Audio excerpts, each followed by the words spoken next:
nimbah air dulu nih di sumur itu. Nah, dia timbah lah itu. Nah, pas lagi nimbah, Asih dengar ada suara perempuan. Perempuan berbisik di telinganya dia. Iku duduk bojo. Gitu.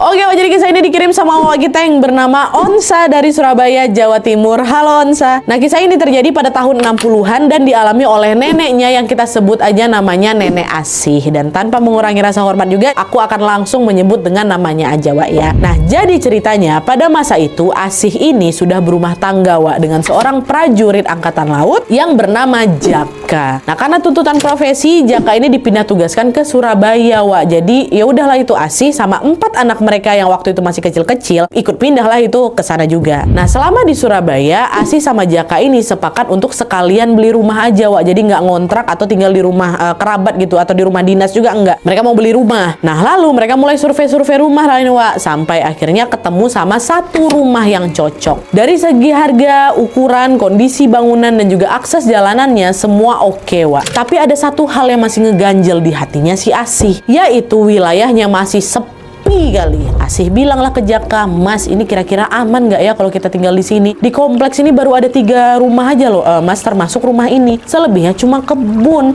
Pas di belakang rumah ini ya ada sungai sih, tapi di seberang sungainya cuma ada kebun lagi. Kita nggak punya banyak tetangga, Mas, kalau tinggal di sini, kata Asih. Jaka jawab, sekarang emang masih sepi yang, tapi namanya juga kompleks hunian, lama-lama juga pasti nanti bakal ramai. Kita sabar dulu aja lah. Nanti pasti banyak kok yang tinggal di sini, kata Jaka. Nah, terlepas dari lingkungannya yang sepi, Wak, rumah ini tuh sebenarnya punya banyak sekali poin plus. Salah satunya yaitu udah punya sumur sendiri. Pada masa itu, kata nenek aku Nadia, kebanyakan orang-orang tuh masih ngambil air itu langsung ke sungai. Jadi walaupun tepat di belakang rumahnya itu juga ada sungai yang airnya juga bening, tapi tetap repot kan kalau setiap kali butuh air mereka harus turun dulu ke sungai ngambil air habis itu masuk rumah lagi, kan repot. Jadi keberadaan sumur itu tentu akan sangat membantu kegiatan mereka sehari-hari. Dan selain itu, sumurnya ini, Wak, juga dibangun di dalam ruangan khusus yang punya pintu juga. Kan biasanya sumur ini kan dibangun di ruangan terbuka ya kan, Wak. Letaknya ini di entah antara dekat kamar mandi, dapur atau juga ruang cuci. Nah, sumur yang ada di rumah ini beda, Wak. Tempatnya itu terpisah di satu ruangan sendiri. Nah, di ruangan itu mereka juga bisa untuk nyuci baju, nyuci piring gitu loh. Nanti kalau misalnya udah selesai, pintunya bisa dikunci lagi. Tentu ini jadi pertimbangan penting kali karena waktu itu keempat anak mereka kan masih kecil-kecil. Kalau sumurnya ini berada di ruangan terpisah yang bisa dikunci pula pintunya, ini kan akan meminimalisir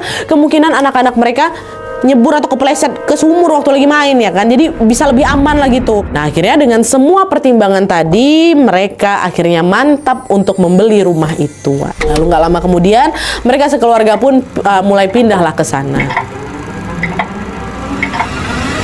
Nah, kebetulan Asih ini punya 2 adik laki-laki, Wak, yang juga mau sekolah di Surabaya. Beda usia antara Asih sama adik-adiknya ini cukup jauh. Waktu itu adik-adiknya masih SD. Karena mau sekolah di Surabaya, ya udah sekalian aja adiknya ini pun diajak untuk tinggal sama mereka di rumah baru itu. Jadi walaupun memang lingkungan di sekitar rumah itu masih sepi, paling enggak suasana di dalam rumah tuh cukup ramai ya kan. Jadi ada Asih, ada Jaka, ada 4 anak mereka dan ada 2 adiknya si Asih. Jadi total kan ada 8 orang yang tinggal di situ, tua. Kan ramai kan jadinya. Dah, akhirnya mereka mulailah tinggal sama-sama di rumah baru ini.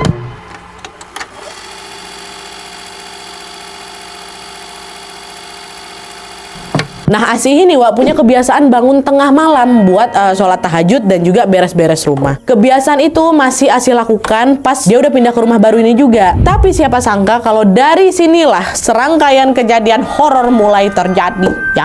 Jadi ceritanya suatu malam habis sholat tahajud, Asih ini lanjut cuci piring di ruang sumur itu. Posisinya Asih duduk di bangku kecil yang disebut dingklik itu dia nyuci. Nah, pas lagi nyuci, Asih tuh ingat ada satu piring kotor yang ketinggalan di atas meja dapur. Asih pun berdirilah mau ngambil si piring itu. Tapi pas baru aja dia berdiri dan balik badan, dia ngerasa macam ada yang ngeliatin dia dari arah sumur.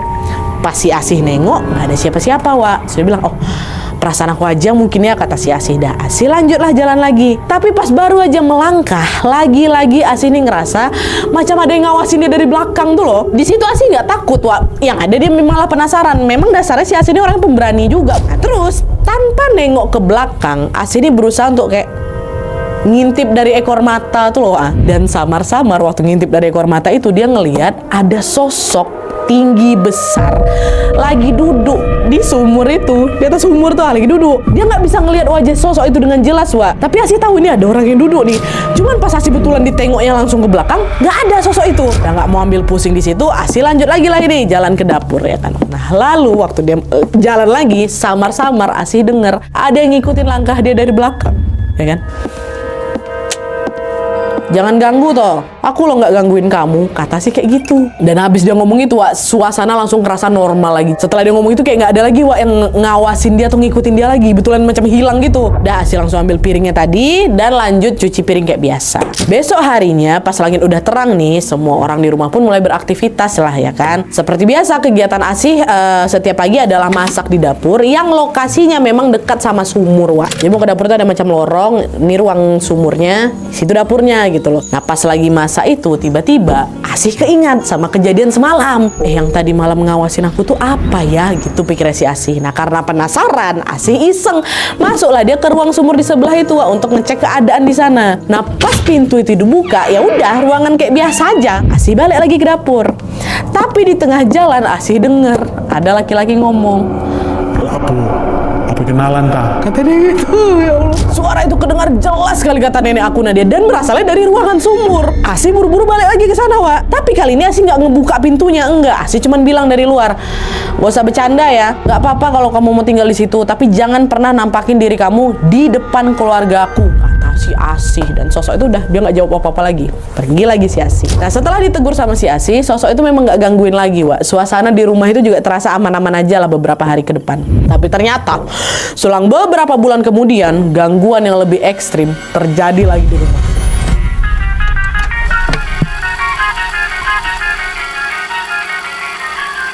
Jadi ceritanya, Wak, waktu itu Mas Jaka ini udah 2 bulan nggak pulang ke rumah karena urusan kerjaan, dia dinas. Asih nggak tahu kapan Jaka ini pulang karena semua tergantung sama kerjaannya udah selesai apa belum gitu. Nah lalu suatu hari datanglah surat, Wak, dari Jaka yang bilang kalau ternyata kerjaannya sudah selesai dan Jaka akan pulang beberapa hari lagi. Senang lah si Asih di situ kan, dia udah kangen kali tuh ketemu sama lakinya. Nah karena pada masa itu komunikasi masih susah, Wak, cuman bisa kirim-kirim surat aja. Asih ini jadi nggak bisa selalu mantau kabarnya si Jaka nih. Gak kayak kita sekarang yang bisa dengan gampang nanya udah OTW atau belum sayang, udah nyampe di mana, kira-kira berapa lama lagi di jalan, share live location dong, kayak gitu. Nggak bisa dulu kan, dulu nggak bisa. Pokoknya yang Asih tahu waktu itu cuman sebatas beberapa hari lagi suami aku bakal nyampe di rumah, udah itu aja. Asih pun cuma bisa ya udah nunggu dengan sabar aja. Nah lalu suatu hari nih sekitar jam 8 malam pas Asih ini lagi nidurin anak-anaknya, dia dengar ada yang ngetok pintu rumah. Assalamualaikum, ini Mas gitu. Denger itu senang lah si Asih ya kan, ini lagi aku pulang. Dia bergegas keluar rumah untuk menyambut si suaminya ini pulang. Sebenarnya, Wak, kepulangan Jaka di waktu ini lebih cepat dari yang Asih perkirakan. Tapi karena memang dia udah kepalang rindu kali, jadi Asih nggak mikir aneh-aneh. Oh mungkin jadwal pulangnya emang dimajuin kali ya gitu, pikirnya si Asih. Pas dibuka pintu, betulan Jaka yang datang. Nah Jaka langsung diajak masuk, dia duduklah di ruang tamu. Sementara Asih langsung menyiapkan makan malam, dia nyiapin juga baju ganti suaminya, dan dia ngerebus air panas untuk Jaka mandi gitu. Sebelum ngerebus air, Wak, Asih kan harus nimbah air dulu nih di sumur itu. Nah dia timba lah itu. Nah pas lagi nimbah, Asih dengar ada suara perempuan berbisik di telinganya dia. Iku duduk bojomu. Gitu. Asih refleks noleh ke sana kemari kan, siapa nih? Tapi dia nggak ngeliat siapa-siapa. Dah, Asih lanjutlah nimba lagi, terus dia rebus lah itu air, Wak. Setelah ngerebus air, Asih pun nyamperin si Jaka nih, yang masih duduk di ruang tamu. Dia bilang, mandi dulu Mas, airnya udah siap, kata si Asih. Dengar itu Jaka diam aja, Wak. Diam. Nah lalu di saat yang sama Asih ini juga notice kalau makan malam yang dari tadi dia siapin belum disentuh sama si Jaka. Asih bilang lagi, loh Mas kok belum dimakan makanannya, emang kamu nggak lapar? Dengar itu Jaka langsung noleh natap si Asih ya kan. Tanpa ngomong apa-apa Jaka cuman senyum dan dia berulang kali merhatiin si Asih dari atas sampai bawah, Wak, gitu terus. Jaka bilang gini, ke kamar aja yuk istirahat, katanya. Nah pas Jaka ngomong kayak gitu, di situ perasaan Asih langsung nggak enak. kok kayak gini suami aku. Biasanya tiap habis pulang dinas, Wak, Mas Jaka ini selalu ngajak si Asi ini ngobrol dulu, cerita gimana perjalanannya, apa aja dikerjain, pokoknya kayak gitulah. Ini kenapa sekarang dia langsung ngajak ke kamar gitu kan. Terus tiba-tiba Asi langsung keingat sama bisikan di sumur tadi, "Iku tutup bojomu." Di situ perasaan Asi udah kayak, ini jangan-jangan memang bukan Mas Jaka nih. Tapi di situ Asi berusaha tenang, Wak. Dia berusaha tenang dengan bilang ke Jaka ini, "Sebentar ya Mas ya, aku ngunci kamar anak-anak dulu," katanya. Dah, Jaka pun cuman dia senyum ngangguk aja, Wak. Nah, waktu itu anak-anak sama adik-adiknya si Asih ini, Wak, tidur di satu kamar. Kedua adiknya Asih kan masih SD kan, Wak, dan usianya nggak beda jauh sama anak-anaknya si Asih. Jadi makanya mereka semua dijadiin satu kamar tuh. Dah, dia masuk ke kamar anak-anaknya sama adiknya itu. Lalu sesampai di kamar mereka, Asih langsung kunci pintunya dari dalam. Waduh, merinding. Sebenarnya waktu itu kalaupun itu beneran bukan Jaka, Wak, ya, Asih nggak takut sama dia. Tapi di sini Asih malah khawatir kalau betulan itu bukan Jaka, nanti sosok ini bakal ngebahayain anak-anak sama kedua adiknya. Jadi udah mending aku kunci diri aku di dalam sama anak-anak dan adik aku, dan aku stay aja di dalam ini untuk ngejagain mereka. Ternyata betul, Wak. Yang di luar itu bukan Jaka. Karena dia tahu Asih nggak keluar-keluar, si Jaka ini nyusul ke kamar anak-anak di depan itu kan. Jaka ketok pelan-pelan. "Dek. Dek," gitu. Asih dengar panggilan itu, dia diam aja, Pak. Diam dia kan. Karena nggak ditanggapin, lama-lama suara ketukannya makin kencang. "Dek, makin marah." Oh, di sini Asih ini makin yakin lagi, nah, enggak, ini fix bukan laki aku karena suami aku nggak pernah kayak gitu. Asih yang mulai panik pun tetap berusaha untuk, "Aduh ya Allah, nanti jangan sampai kebangunan anak aku nih," kayak gitu kan. Dia cuman tenang dan berusaha berdoa nih dalam hati. Karena suara gedoran itu makin kencang, Wah, Asih khawatir sosok ini bakal nekat masuk ke kamar. Nanti kalau dia nyelakain anak aku sama adik-adik aku gimana nih? Tapi anehnya di sini, di tengah suara gedoran yang memang kencang kali itu macam mau didobrak, Wah, semua anak-anak di sana nggak ada yang kebangun. Nggak ada. Mereka tetap tidur pulas macam nggak kedengeran apa-apa.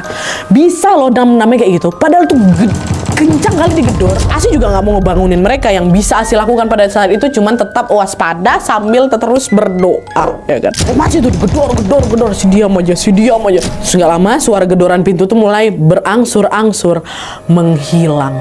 Asih tetap nggak mau keluar kamar tuh. Dia tetap duduk di situ sampai akhirnya dia ketiduran di kamar anak-anak ini. Dan memang betul, Wak, besok paginya waktu buka kamar nggak ada siapapun yang datang. Memang bukan lakinya tadi malam tuh yang datang. Barulah 2 hari setelah kejadian mengerikan itu, Jaka akhirnya pulang. Ini udah Jaka yang asli, ini suami yang asli. Asih langsung cerita lah kan ke Jaka tentang kejadian mistis yang dialami kemarin itu. Nah, awalnya sini Jaka nggak percaya, Wak. Jaka nggak, "Masa sih, Dek?" apa segala gitu-gitu kan. Sampai akhirnya gantian Jaka yang ngalamin sendiri. Jaka ditampain, Wak.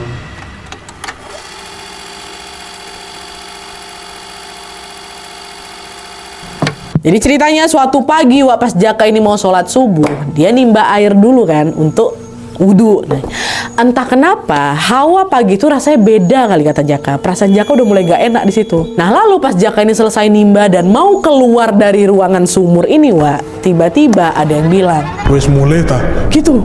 Spontan si Jaka langsung nengok ke belakang lah, ya kan. Dan kalian tahu, Wak, di sanalah Jaka ngelihat ada sesosok laki-laki tanpa kepala lagi duduk di sumur itu, Kak.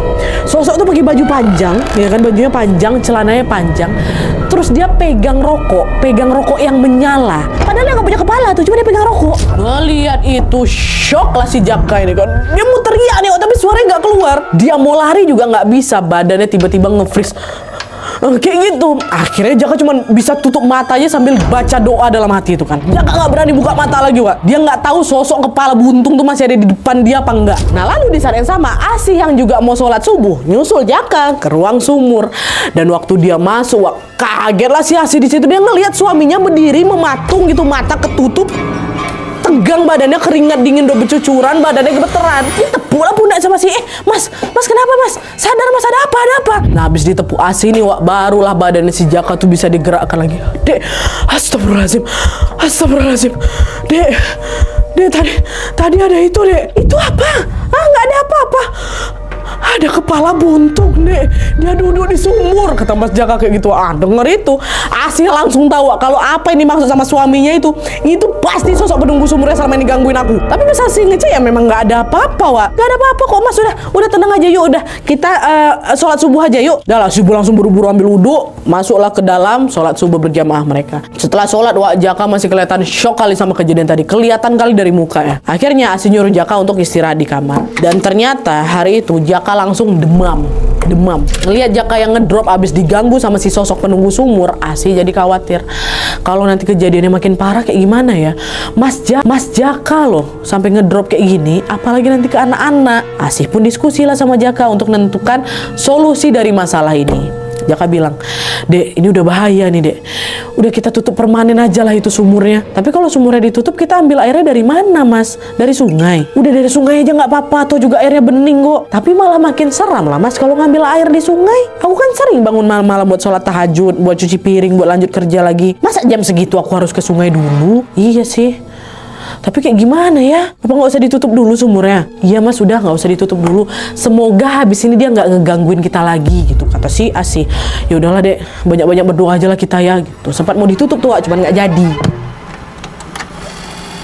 Nah, setelah kejadian tadi, sosok penunggu sumur itu sebenarnya masih sering ngeganggu dan nampakin diri, Wak. Masih sering. Tapi untungnya nggak se-ekstrim kemarin-kemarin. Jadi ya udahlah, tiap kali dia muncul ya Asih cuek aja gitu. Tapi ternyata sikap cueknya Asih ini kayak bikin sosok itu kesal, Wak. Karena nggak pernah ditanggapin lagi sama si Asih. Akhirnya sosok ini mulai macam iseng ngegangguin tetangga sekitar. Jadi waktu itu komplek hunian sekitar rumahnya si Asih udah mulai agak ramai lah gitu, Wak. Tetangganya udah mulai makin banyak gitu. Dan ada masjid juga yang terletak nggak begitu jauh dari rumahnya Asih. Lalu suatu hari, pas masuk waktu subuh, Wak, seorang tetangganya Asih yang namanya Pak Arifin mau pergi ke masjid untuk sholat jemaah. Rute dari rumahnya Pak Arifin menuju ke masjid itu ya harus ngelewatin rumahnya si Asih dulu. Terus pas dia sampai di depan rumahnya Asih, Pak Arifin ini ngelihat ada bapak-bapak lagi duduk di teras. Nah, karena masih gelap dan masih minim penerangan waktu itu, si bapak yang duduk di teras ini nggak kelihatan jelas siapa gitu. Pak Arifin kira itu Jaka. Disapalah sama Pak Arifin kan, monggo Pak Jaka. Terus orang ini jawab, mau kemana?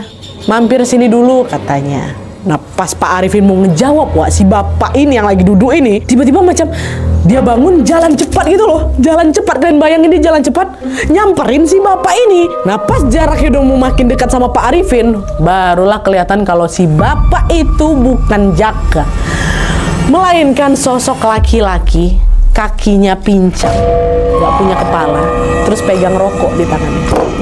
Itu sosok penunggu kemarin tuh pindah ke teras deh rupanya, Wak. Detik itu juga Pak Arif langsung dia langsung lari terbirit ke masjid. Untuk ini masjid udah ada beberapa jemaah yang datang ya kan. Pas mereka tengok Pak Arifin datang, muka pucat, ngos-ngosan napasnya gitu, ditanya lah, Pak, ada apa, Pak? Tenang, tarik napas dulu, kenapa? Itu di rumahnya Jaka. Kenapa, ada apa rumahnya Jaka? Ada setan kepala buntung, Pak. Langsung heboh lah mereka semua di situ, Wak. Dalam waktu singkat, cerita tentang Pak Arifin yang dicegat sama setan kepala buntung di depan rumahnya siapa ini? Rumahnya si Asih langsung nyebar kemana-mana dekat kompleks itu. Nah, pas cerita itu sampai ke telinganya Asih dan Jaka, mereka jadi makin was-was. Aduh, Pak, masih ada dia, Pak. Kita harus kayak gimana sekarang? Gangguannya makin meluas ini. Si sosok itu udah berani pindah ke teras loh, Pak, buat gangguin tetangga pula. Bahaya nih, Pak, kalau dibiarin terus. Nah, setelah dipikir baik-baik, solusi yang mereka pilih adalah ngebangun kamar mandi lagi, Wak. Jadi di rumah mereka ini jadi ada 2 kamar mandi. Setiap pagi semua bak mandi dan juga ember yang ada di kamar mandi baru ini akan diisi penuh sama air. Dan itu akan menjadi stok air mereka yang akan mereka pakai seharian, Wak. Nanti kalau misalnya udah penuh, pintu ruang sumur bakal dikunci. Pokoknya ruang sumur itu cuma boleh dibuka waktu pagi aja untuk mengisi air di kamar mandi baru. Selebihnya harus dikunci, harus ditutup rapat. Dicoba pakai cara itu kan. Awalnya berhasil memang, Wak. Selama beberapa bulan gangguannya mereda. Si sosok kepala buntung itu nggak pernah nampakin diri lagi. Tapi suatu hari Asih ini lupa nggak ngunci pintu ruangan sumur ya. Lupa dia, Wak. Datang lagi gangguannya. Dan kali ini yang diganggu adalah salah satu adiknya Asih, Wak. Ya. Jadi malam itu dia mau ke kamar mandi, mau pipis. Tapi pas dia ngelewatin ruang sumur, adeknya ini malah dicegat sama sosok tinggi besar, warnanya hitam, badannya berbulu lebat, kukunya panjang-panjang, matanya bulat merah menyala ya kan. Nah ngeliat penampakan itu, adeknya Asih langsung ngalamin apa yang kemarin Jaka alami, Wak. Dia mau teriak, suaranya nggak keluar, dia mau berlari, badannya nge-freeze, terus keringat dingin bercucuran, badannya gemetar, dan sama juga dia cuma bisa merem aja, merem sambil berdoa. Untungnya Asih kebetulan lewat, Wak, dia belum tidur, dan dia ngeliat adiknya sama kayak laki yang kemarin tuh mau matung di depan ruang sumur. Asih langsung macam digebraknya pintu tuh, macam marah, dia kan dus langsung dipeluknya adiknya serat mungkin, terus dia bisa ngerasa sekujur tubuh adiknya dingin kali, bahkan butuh waktu beberapa menit, Wak. Kalau Jaka kan langsung sadar gitu kan, nggak, adiknya sampai butuh waktu gitu sampai badan adiknya bisa digerakin lagi, terus dicoba ditenangkan, barulah adiknya bilang, ada genderuwo tadi mbak, ada genderuwo gitu.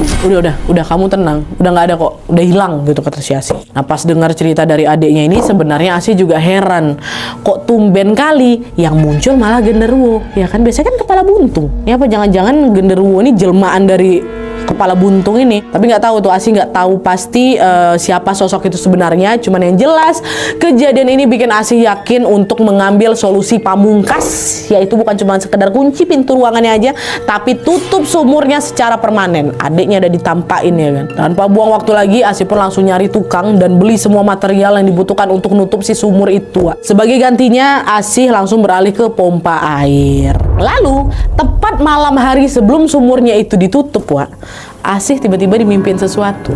Ya, di dalam mimpinya Asih ini ketemu sama seorang laki-laki yang wajahnya ganteng kali, Wak. Ganteng katanya. Kayaknya dia bukan sepenuhnya keturunan orang Indonesia, kata nenek aku Nadia. Jadi macam ada darah campuran gitulah. Dan katanya dia suka kali ngerokok. Pokoknya dia ngerokok terus gitu. Nah si laki-laki itu nggak banyak cerita. Dia nggak banyak cerita. Tapi yang paling Asih ingat adalah si laki-laki ini bilang, aku bukan orang sembarangan. Aku cuma bisa mati kalau kepalaku dipenggal dan badanku dikubur terpisah.